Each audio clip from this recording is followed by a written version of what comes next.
अनबन एक बहुत बुरी पापी आत्मा है जो आपको दुखी करती है। वो पैदा करती है कलह, बहस, क्रोध भरी असहमति, क्रोध की गुप्त भावना जो बिल्कुल सत्य के नीचे होती है। कमरे का वातावरण घटिया होता है पर कोई भी सत्य का सामना करने को तैयार नहीं होता। अनबन बहुत बुरी होती है। वो विवाह बर्बाद करती है, व्यापार बर्बाद करती है, गिरजों को बर्बाद करती है। ऐसे नए गिरजे अधिक हैं जो शीघ्र ही बंद हो जाते हैं उनके मुकाबले जो असल में टिके रहते हैं और बनते हैं आकर्षक जीवंत गिरजे परमेश्वर के लिए। मैं एक ऐसे गिरजे में थी जिसे अनबन ने तबाह किया था और यह बहुत घिनौना था। किसी गिरजे की मौत सुंदर नहीं होती, विशेष तौर पर यदि वो गिरजा असल में ऐसा हो जो बढ़िया हो और उसके परमेश्वर के लिए कुछ महान करने की संभावना हो। यदि आप अनबन की भावना को नहीं समझेंगे और ये कि वो कितनी खतरनाक है, तब आप उसका विरोध नहीं करेंगे, आप उसके विरोध नहीं लड़ेंगे। आपको निकालना होगा अनबन को, क्रोध को, क्षमा करने को, कड़वाहट को, नाराजगी को, आघात को अपने जीवन में से, अपने विवाहों में से, अपने व्यक्तिगत संबंधों में से।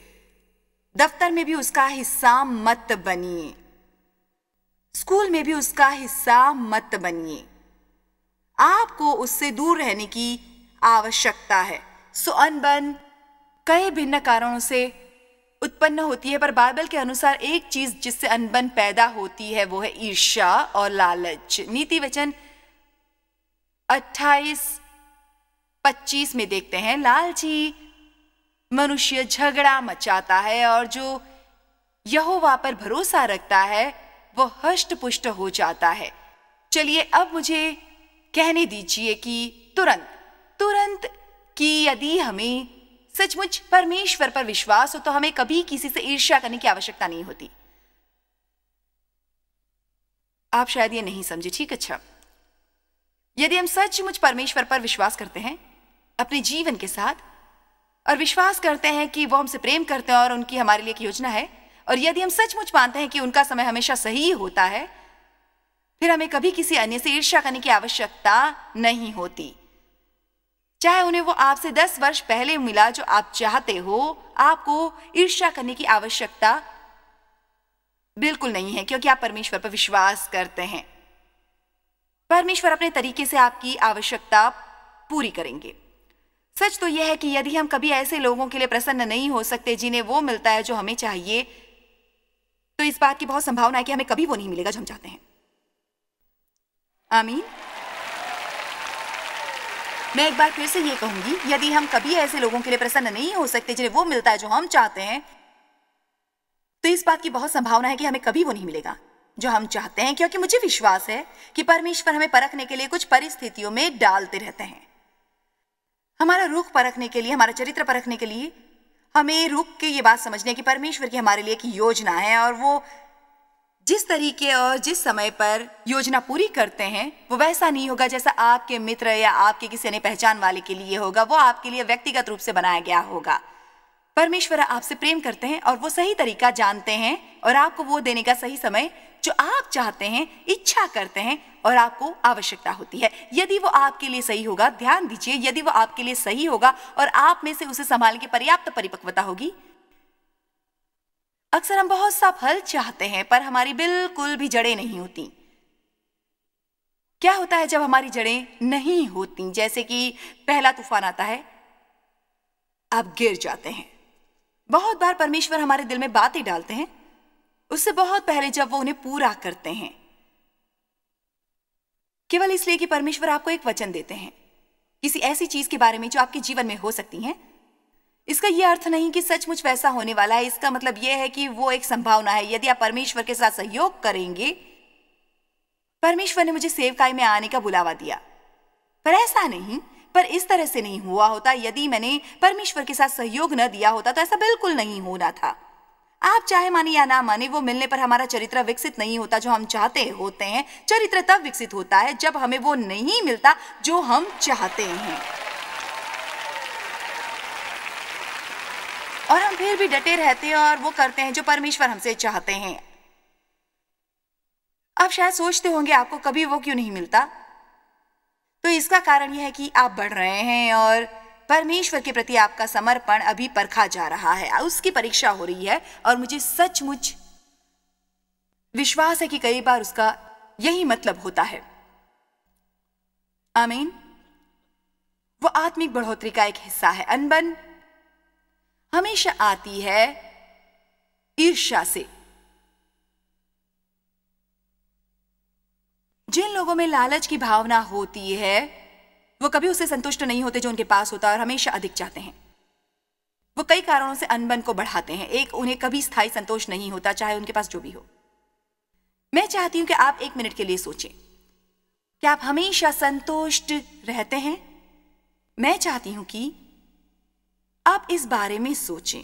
मैं एक मसीह के तौर पर बहुत से वर्ष गुजार चुकी हूं, बहुत लंबे समय तक बहुत संतुष्ट न रहकर। मैं कभी कभार संतुष्ट रहती थी 1 या 2 दिन या 1-2 सप्ताह के लिए, पर हमेशा ऐसा महसूस होता था जैसे कुछ और है जो मैं चाहती थी कि परमेश्वर मेरे लिए करें ताकि मैं प्रसन्न रह सकूं। मैं चाहती थी परमेश्वर मेरे लिए एक और काम करें, यदि मेरी सेवकाई बढ़ जाए, यदि ये, यदि वो, यदि कुछ और, यदि। मेरी एक बात याद रखिए कि जब लोग असंतुष्ट होते हैं वह हमेशा समस्याएं पैदा करते हैं। आप जानते थे, आप गिरजे में किसी को बैठाते हैं जिसका सपना होता है आराधना की अगुवाई करना, पर उसे गायन दल में भी गाने का मौका नहीं मिलता। वो वहां बैठकर ये सीखने लगती है कि उसकी आवाज आराधना की अगुवाई करने वाली से कहीं सुरीली है और ये कि उसे वहां होना चाहिए था, उस दूसरे व्यक्ति को नहीं। तब जल्द ही वो लोगों से ये बातें करने लगती है, देखो मुझे उसकी आवाज अच्छी नहीं लगती। क्या आपको उसकी आवाज पसंद है? मुझे उसकी आवाज अच्छी नहीं लगती। मेरे विचार से उसके द्वारा लिखे हुए बहुत से गाने बहुत घटिया होते हैं। अब क्योंकि आपने जिक्र किया है, मेरे विचार से मुझे पसंद नहीं है, पर शीघ्र ही वो कई अन्य लोगों के इसके बारे में बात करते हैं। सबसे बड़ी बात यह है कि आराधना की अगुवाई करने वाली में कोई खराबी नहीं होती। ये बात है कि उसके गिरजे के नेता और परमेश्वर के बीच की, यदि वो उसे वहां नहीं चाहते तो वो द्वार बंद कर सकते हैं। वहां बैठी स्त्री को ये कहना चाहिए, परमेश्वर आप जानते हैं मेरी क्या इच्छा है और मुझे विश्वास है कि आप सही समय पर उसे पूरा करेंगे। परमेश्वर, मैं वही सेवा करना चाहूंगी जहां आप चाहते हैं। मैं केवल मदद करना और आशीष बनना चाहती हूँ। आप एक ये कर सकते हैं कि आराधना के नेता की मदद कर सकते हैं जिससे आपको ईर्ष्या होती है। वो ईर्ष्या से लड़ने का तरीका होता है। आपको उसे सहन नहीं करना है, बल्कि कहना है ये एक शैतानी चीज है और मैं इसे सहन नहीं करने वाली। मैं मेरी मन्नत करूंगा शैतान, मैं उसे व्यक्ति को जिससे तू मुझे ईर्ष्या करवाने की कोशिश कर रहा है, मैं उसे प्रेम करूंगा। आप मेरी बात समझ रहे हैं ना? कि जब हमें वैसे संतुष्टि की कमी होती है और हमें वो नहीं मिलता जो हम चाहते हैं, हमारे लिए आसान होता है लोगों से नाराज होना और उन्हें आंकना और उनकी आलोचना करना जिनसे हम ईर्ष्या करते हैं, जिनके पास वो होता है जो हम चाहते हैं। मैंने किसी ऐसे को अपनी गाड़ी से ईर्ष्या करते नहीं देखा जिसके पास मेरे जैसी गाड़ी थी। इसलिए असल में जब लोग आपको उसके लिए आंकते हैं जो आपके पास होता है, उन्हें उसकी आपत्ति नहीं होती कि आपके पास वो होता है। वो इसलिए क्रोधित नहीं होते कि आपके पास वो है। आमीन। कभी किसी के आशीष से ईर्ष्या मत कीजिए यदि आप वो करने को तैयार नहीं जो उन्होंने उसे प्राप्त करने के लिए किया था। हेलो, काश मेरी सिस्टर जॉर्ज की जितनी बड़ी सेवकाई होती, पर मुझे वो इच्छा करने से नहीं मिली।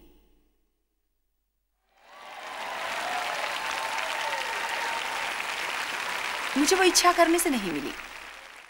दांत में मवाद भरे होने पर भी मैंने फोनिक्स में प्रचार किया और अपना वादा निभाया, और मैंने कमजोर बनकर हजारों लोगों को केवल इसलिए निराश नहीं किया क्योंकि मेरी यहाँ आने की इच्छा नहीं थी। आप जानते हैं, लोगों ने समझ लेना था कि मैंने एक संदेश भेजा होता, मुझे माफ कीजिएगा, पर मैं ऐसा नहीं कर सकती।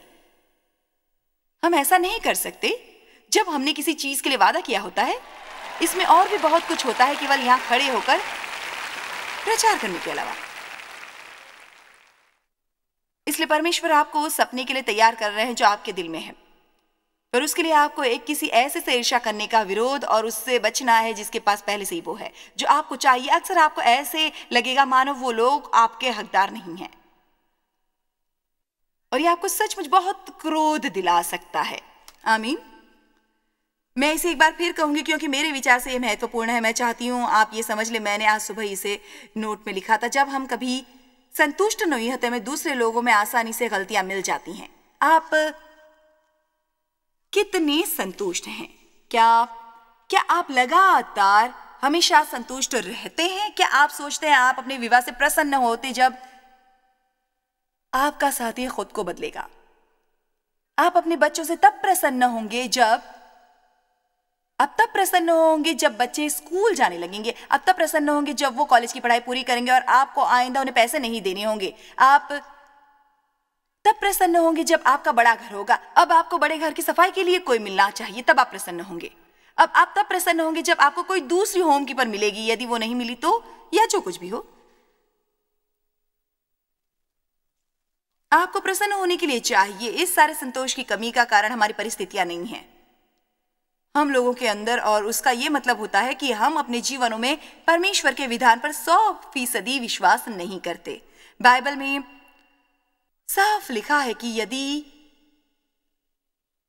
आप यहोवा में आनंद लेंगे तो वो पूरी करेगा आपके दिल की इच्छाओं को। आपको उन चीजों का पीछा नहीं करना जो आपको चाहिए। आपको परमेश्वर का पीछा करना है, उनसे प्रेम करना चाहिए और राज्य में सेवा करनी चाहिए। और परमेश्वर से कभी कभार ये कहना ठीक है, आप जानते हैं परमेश्वर, मैं अभी भी उसकी प्रतीक्षा कर रहा हूं, पर मैं जानता हूं कि आप मुझे वो देंगे। ये नहीं समझ नहीं आता परमेश्वर आप क्यों नहीं करे। परमेश्वर हर वक्त काम करते रहते हैं। उन्हें केवल उस वक्त काम करना आरंभ नहीं किया जब आपको उपलब्धि और अपना फल मिला था। परमेश्वर इस वक्त काम कर रहे हैं, इस वक्त काम कर रहे हैं। आमीन। आपको सचमुच बहुत शांति प्राप्त होगी यदि आप परमेश्वर पर पूरी तरह विश्वास करना सीखेंगे। याकूब 4 की ओर चलते हैं। मैं जानती हूं कि ईर्ष्या एक घिनौनी चीज है और हम में से कोई ये सोचना नहीं चाहता कि हम ईर्ष्यालु हैं, पर किसी चीज से मुक्त होने का केवल एक तरीका है, उसे खुले में लाना, उसे स्वीकार करना, सामना करना, उसकी जड़ के साथ निपटना और आगे बढ़ना। आपको शायद अपने किसी भाई या बहन से ईर्ष्या है, उनमें वो प्रतिभाएं हैं जो आप में नहीं हैं। आपको लगता था जैसे आपके माता पिता आपके मुकाबले उनसे अधिक लाड़ प्यार करते हैं। आप ऐसा सोचते हैं ना? इन बातों से ऊपर उठिए और आपके लिए जितना संभव है उत्तम बनिए। आमीन। अपना सारा जीवन ईर्ष्या और क्रोध मत कीजिए और इन बातों को अपने को नष्ट मत करने दीजिए। याकूब के इन वचनों से मुझे सचमुच मदद मिली अपने जीवन में। उस वक्त जब मैं बहुत असंतुष्ट थी, मुझे बहुत सी चीजों की आवश्यकता थी जो मुझे मिल नहीं रही थी और मैं उन्हें प्राप्त करने के लिए वो करने लगी जिसे बाइबल शरीर के काम कहती हैं। क्या कोई जानता है कि शरीर के काम क्या होते हैं? वो है हमारा वो करने की कोशिश करना जो केवल परमेश्वर कर सकते हैं। बाइबल असल में विस्तारित बाइबल हमें ये सिखाती है कि जब हम शरीर के कामों में पड़ जाते हैं जो हमें केवल एक चीज अनुभव कराती है, वो है हताशा और निराशा। आपको उस तरह की नहीं मिलती चीजें जो आप चाहते हैं, वो आपको मिलता है जो आप चाहते हैं परमेश्वर को बताकर, अच्छे मनुष्य बनकर, परमेश्वर की सेवा करके कि वो उसे सच करेंगे। याकूब 4:1 अनबन का क्या कारण होता है? हम इस सप्ताह इसी पर बात कर रहे हैं। असहमति, दुश्मनी और तुम में लड़ाइयां और झगड़े कहां से आ गए? क्या उन सुख विलासों से नहीं जो तुम्हारे अंगों में लड़ते भिड़ते हैं? उनका कहना है अनबन उन चीजों की इच्छाओं से आरंभ होती है जो हमें चाहिए होती हैं। वो कोई पदवी हो सकती है, वो कोई भौतिक वस्तु हो सकती है, वो किसी तरह की तरक्की हो सकती है, वो किसी तरह की सेवकाई हो सकती है। वो चीजें जो हमें चाहिए होती हैं, तुम उसकी लालसा रखते हो जो दूसरों के पास होता है और तुम्हें मिलता नहीं है। हम तभी वो प्राप्त कर सकते हैं जो चाहते हैं यदि किसी और से ईर्ष्या करनी बंद करेंगे जिसके पास वो पहले से है। दूसरी औरतों की तरफ देखना बंद करें। यदि एक आप औरत हैं और सोचती हैं काश मेरे आपके जैसा शरीर होता, काश मेरे आपके जैसे बाल होते, काश मेरी आपकी जैसी त्वचा होती, काश ऐसा होता, पर ऐसा नहीं है। इसलिए आपके पास जो है उसे अच्छी तरह संवार के रखिए।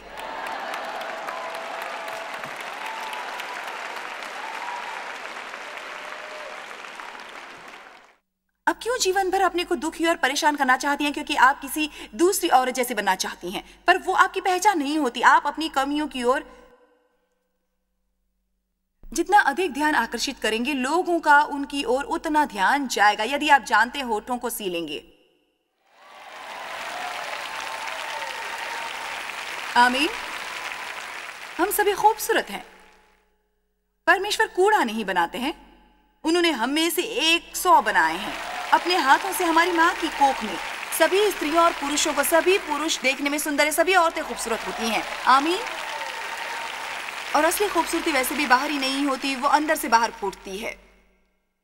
मैंने ऐसी खूबसूरत औरतें देखी हैं जो बहुत बहुत बहुत बहुत बदसूरत थी।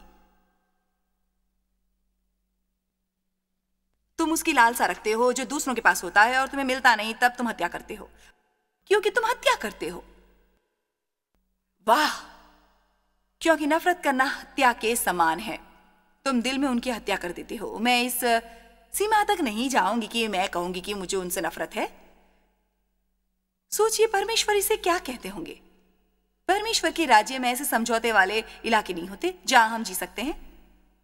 हम या तो लोगों से प्रेम करते हैं या नहीं करते हैं। और प्रेम के फलों में एक ये होता है कि प्रेम ईर्ष्यालु नहीं होता। मैं उस पर वश नहीं चलाता जो मैं महसूस करता हूं। कई बार आरंभ में हमारा उस पर वश नहीं चलता जो हम महसूस करते हैं, पर यदि आप परमेश्वर के वचन को एक दवा की तरह लेना आरंभ करेंगे, जैसे कि मैं आपको सिखा रही हूं, तो आप विजयी हो सकते हैं। यदि आपको ईर्ष्या की समस्या है, तब आपको विजय पा सकते हैं। आप पर मुश्किल वचन को पढ़ना होगा। लालसा पर, ईर्ष्या पर और लोभ पर आप उन्हें कहीं लिखकर भी रख सकते हैं। आप उसे कंप्यूटर में डाल सकते हैं और आप उन्हें किताबों में लिखकर इकरार कर सकते हैं। और जब आप उस व्यक्ति को मिलने जाते हैं जिनसे आप पहले से जानते हैं कि आपको ईर्ष्या है, आप वहां जाने से पहले ही उन वचनों को इकरार कर लें। प्रार्थना करें, आप परमेश्वर से मदद मांगे। अपने किसी मित्र के पास जाकर कहें, मैं चाहता हूं कि आप मेरे लिए प्रार्थना करें, क्योंकि मुझे उस व्यक्ति से ईर्ष्या है और मैं अपने जीवन में वो नहीं चाहता। यदि आप इस तरह हमला करेंगे, परमेश्वर की मदद से शैतान भागकर उस छेद से लौट जाएगा।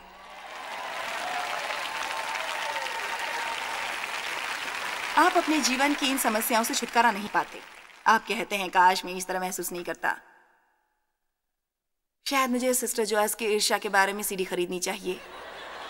ये बढ़िया है, इस तरह शुरुआत करना अच्छा है, पर मैं आपको सत्य बता सकती हूँ, आपको इससे कहीं अधिक करना है।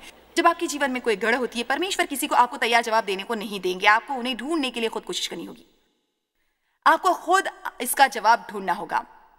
आमीन। मैंने ये सब बातें कहाँ से जानी जो मैं सिखाती हूँ? मुझे कुछ पक्षों में समस्याएं थी और मैंने जवाबों के लिए अध्ययन किया है। अब न केवल मेरे पास अपने लिए जवाब है, बल्कि मेरे पास आपके लिए भी जवाब है। यदि आप चाहते हैं परमेश्वर आपको इस्तेमाल करे, तब आपको स्वयं जवाब ढूंढने होंगे। परमेश्वर को खोजने में समय गुजारना होगा, प्रार्थना में समय गुजारना होगा, अध्ययन में समय गुजारना होगा, पढ़ने में समय गुजारना होगा, वचन का इकरार करने में समय गुजारना होगा। तब न केवल उसकी समस्या हल होगी, बल्कि आपके पास बहुतायत होगी अपने जीवन में किसी व्यक्ति की मदद के लिए।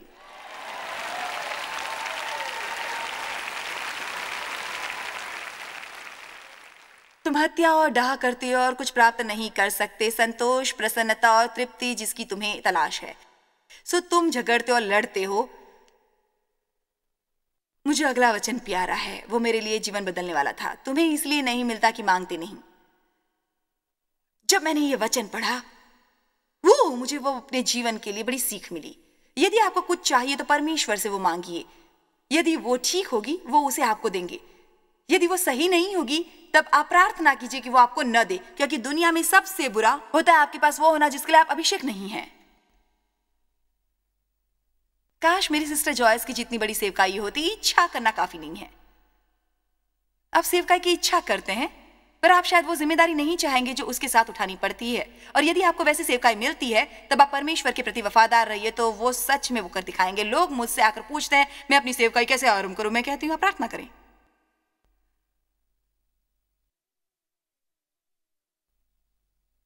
आप ऐसे नहीं कह सकते, मैं सोचता हूं मैं खुद कुछ आरंभ करूं। आपको परमेश्वर के वचन से प्राप्त होना चाहिए, और तब आपको परमेश्वर से वचन प्राप्त होगा। जब आपको आमतौर पर किसी को जाकर ये नहीं पूछना चाहिए कि आपको क्या करना चाहिए, क्योंकि परमेश्वर आपका मार्गदर्शन करेंगे और आपको दिखाएंगे। आपको किसी अन्य की नकल करने की आवश्यकता नहीं है। आपको परमेश्वर की मौलिक रचना होना चाहिए। क्या मेरे साथ 1 मिनट तक इसके बारे में सोचेंगे? वो सब बातें जो आपको परेशान करती हैं। यदि आप चाहते हैं कि आपका पति या पत्नी बदलें, तो परमेश्वर से कहिए। आप वो स्वयं करने की कोशिश बंद कीजिए। आगे बढ़कर अपने जीवन का आनंद दीजिए। परमेश्वर को काम करने दीजिए। यदि आप दफ्तर में तरक्की पाना चाहते हैं, तो जो काम करते हैं अच्छे से कीजिए, अपने को इतना बहुमूल्य बनाइए कि उनका आपके बिना काम न चले, और परमेश्वर से तरक्की मांगिए। तब जब सही समय होगा, यदि वो सही होगा, तब परमेश्वर आपको बढ़ोतरी देंगे। देखिए, बहुत सी चीजें हैं जो हम सोचते हैं हमें चाहिए, तो असल में हमें मिलेंगी, तो हम जानेंगे कि हमें ये नहीं चाहिए। मुझे वो कहानी पसंद है जिसका नाम फिजूल खर्च है। जब छोटे वाले भाई ने अपने पिता के पास आकर कहा, पिताजी मैं अपनी विरासत अभी चाहता हूं, मुझे ये बात दिलचस्प लगती है कि पिता ने उसे विरासत दे दी, दिल में ये जानते हुए भी कि वो इतना बड़ा नहीं था कि उसे संभाल सके। उन्होंने उसे वो क्यों दी? क्योंकि केवल एक ही तरीके से उसे लड़के को संतोष हो सकता था, यदि वो घर छोड़कर जाता और पता लगाता कि उसने जो सोचा था उसे चाहिए, असल में उसे उसकी आवश्यकता है ही नहीं। वो घर से बाहर निकला और बाइबल के अनुसार उसने अपनी सारी दौलत उड़ा दी, फिजूल खर्ची और बिना नियंत्रण का जीवन जी के। उसके पैसे खत्म हो गए, वो एक सूअरों के बाड़े में रहने लगा और वही उनका खाना पीना होता था। उसकी आंख खुली, उसे होश आया और उसने कहा, मैं अपने पिता के पास लौटने वाला हूं। जब उसने अपने पिता को छोड़ा था, उसने कहा था, मुझे मेरी विरासत दीजिए। जब वो सूअरों के बाड़े में रहकर आया, तब उसने कहा, मुझे अपना नौकर बना लीजिए। चलिए, अभी मैं आज किसी से बात कर रही हूं। बहुत अंतर होता है। मुझे दीजिए, मुझे दीजिए, मुझे दीजिए, मुझे दीजिए। मैं केवल तभी प्रसन्न रह सकता हूं यदि आप मुझे देंगे। हमें सूअरों के बाड़े में से कुछ चक्कर काटने पड़ते हैं। चलिए, भी आप में से जानते हैं कि मैं क्या कह रही हूं। आमीन, ठीक कहा ना? हमारे जीवन में ऐसी बातों का होना जरूरी है जो इतनी मनोहर नहीं होती, तब जाकर हम जानते हैं। एक बात है, माना कि मैं दफ्तर में तरक्की पाना चाहता हूं, पर वो मेरी आवश्यकता नहीं है, मुझे परमेश्वर के और नजदीक जाने की आवश्यकता है। जी हाँ, प्रभु की स्तुति हो। जानते हो, मैं एक कुंवारी लड़की हूँ और मैं विवाह करना चाहती हूँ, पर ये सच नहीं है परमेश्वर। मैं सचमुच तब तक वो नहीं चाहती जब तक आप मुझे उसके लिए तैयार नहीं करते कि मैं थोड़ी असुरक्षित, स्वार्थी और आत्म केंद्रित हूँ, और इसके लिए यदि मैं विवाह कर लूँ तो शायद मुझे उसमें भी समस्याएं होंगी। सो आप पहले मुझे क्यों नहीं बदलते?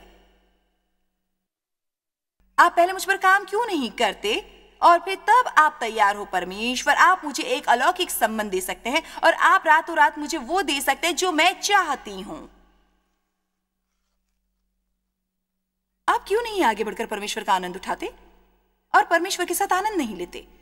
अपने जीवन के लोगों का आनंद क्यों नहीं लेते और उन सब बातों के लिए तनाव लेना बंद करें, क्योंकि जिन्हें आप प्रसन्न होने के लिए आवश्यक समझते हैं, जब वो सच में ही यदि आपके लिए हो जाएंगी तो आप समझेंगे कि उसकी मुझे कोई जरूरत नहीं थी, तो परमेश्वर ने पहले ही आपको वो दे दी होती अगर उसकी आवश्यकता होती। आप कहेंगे, पर शैतान का क्या करे? मेरे विचार से वो मेरी आशीषों में रुकावट डाल रहा है। ओ, आप उसे बहुत अधिक श्रेय देते हैं। ये शैतान है। काश मैं आत्मिक युद्ध के बारे में थोड़ा और सीख सकती, काश मैं शैतान को थोड़ी अधिक प्रबलता से फटकार सकती, तब मुझे वो मिलेगा जो मैं चाहती हूं। इसलिए हम दुष्ट आत्माओं पर चिल्लाते हैं। और मैं सच कहती हूं, मैंने वो प्राप्त करने के लिए जो मुझे चाहिए तब तक उपवास किया जब तक मैं लगभग मर नहीं गई। मैंने इतने समय तक उपवास किया कि मेरे कपड़े ढीले हो गए, क्योंकि मैंने सोचा कि इस तरह से मेरी सेवकाई बढ़ जाएगी, बढ़ जाएगी। मेरा एक सपना था कि मैं वो सब काम करूं जो मैं अब कर रही हूं, और मैं परमेश्वर की और प्रतीक्षा नहीं करना चाहती थी, मैं तुरंत चाहती थी।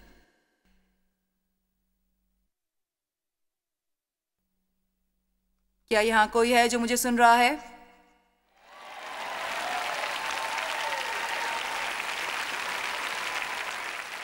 पर आपको उस तरह से जीने की आवश्यकता नहीं है। मैंने अंत में फैसला किया कि यीशु इसलिए आया क्योंकि मुझे जीवन और उसका आनंद मिले, और यदि मैं एक दिन चूक गई, यदि मैं एक दिन अपने जीवन का आनंद उठाने में चूक गई, तो यह बहुत दुख की बात होगी, यह बहुत दुखद बात होगी। और इसका बड़ा कारण होता है मानसिकता।